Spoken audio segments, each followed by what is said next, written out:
Let's get this thing going. Check 1, 2. The Hip Hop Study Hall podcast with DJ Eakin starts now. About hip hop.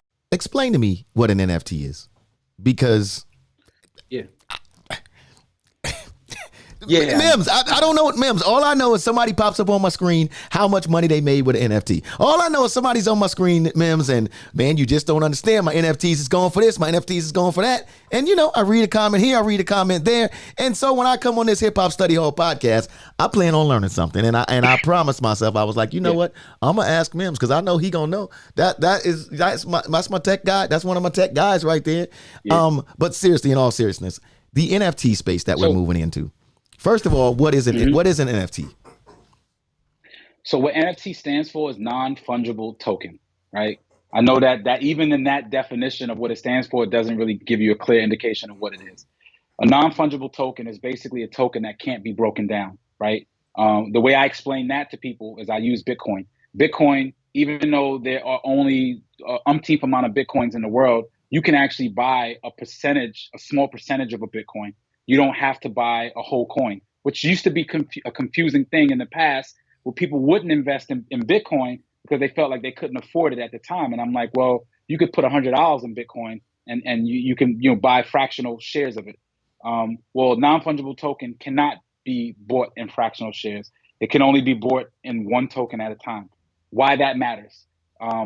So just to clear the confusion from people, what a non-fungible token it does in the traditional space now is it acts as a key. That's it. It's basically something you can own that gives you the ability to unlock an experience or unlock. I mean, there's so many things I can name that you can unlock with it, but look at it as a key. If there's 15 doors and someone says, in order for you to get in these doors, you have to purchase this key or this NFT, it's going to be able to unlock all these doors. That's essentially what an NFT represents now. How we use it depends on what we're talking about. So if I'm a musician, how can I use an NFT? And I'll keep it real simple. I do music. I have 15,000 fans that love me. Okay, cool. So for my 15,000 fans, I'm going to create these tokens, and whoever buys or whoever supports or buys this token, as my career progresses, I'm going to basically do cool things for you. So you may get access to a concert, backstage access at a show if you show proof that you have this NFT. I may give you an exclusive record, which is what's being done now. So someone will say, hey, if you bought my NFT, I'm going to be giving you or gifting you a brand new record that no one has ever heard before. So only the people who bought this NFT have access to listening to this record. And that's all it is. It's basically just a way to reward your fans by giving them something that they can like. And the reason why we use blockchain technology is because it's the only technology that exists now, or one of the only technologies that exists now that can't be counterfeited. Right. I guess to say. So someone can't come behind you and make the same NFT that you made. It's on the blockchain. It's verified. It's there. Everyone can see it. There's a ledger. And what a ledger is basically information that says this person owns, this wallet owns this NFT.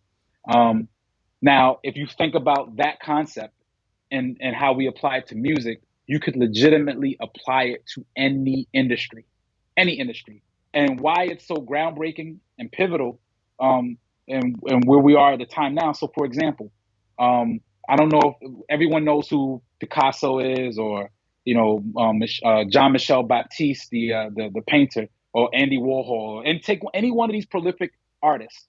When they sold a painting in the past, right? When they sold a physical painting, let's say they got $1,000 for that painting. That was it. That was all they got. All the money that they could retain from that painting was $1,000. If they die in that painting, and most of them have, that painting 100x's or 1,000x's, they don't get a penny from it. Their estate doesn't get a cent from it.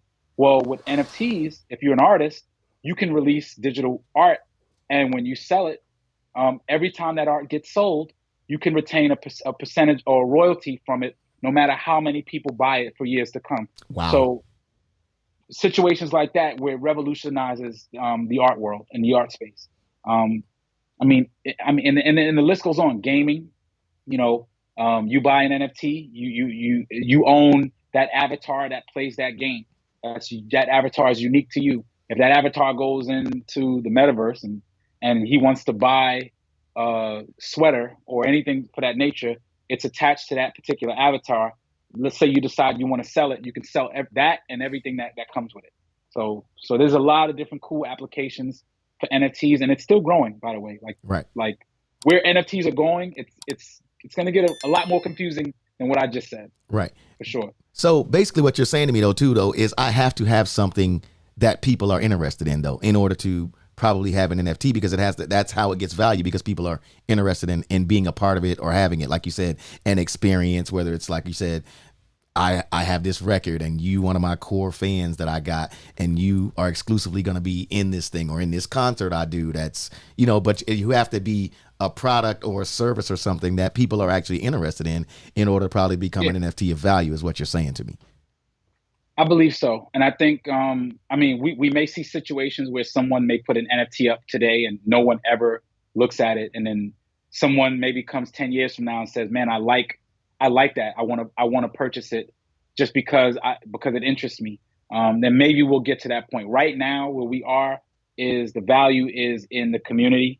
So if 1,000 people want a brand new Drake song, but only 200 people have access to it, then you're one of the 200 people. Well, guess what? You have something that's valuable to someone else, and guess what you can do with it? You can sell it to them, and you can pick the price you want to sell it to them for.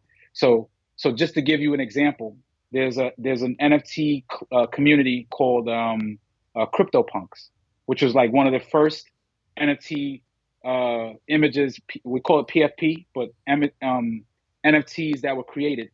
These, I think they're about, I want to say about, I don't know, let's say 10,000 of them. But every one of these things is probably valued at $250,000 or more at this point in time. Wow. Because their community is so strong about the value of them that they won't sell them for anything lower or higher than $250,000 to $500,000. Some of them which are selling for millions and millions of dollars. So and they were being sold.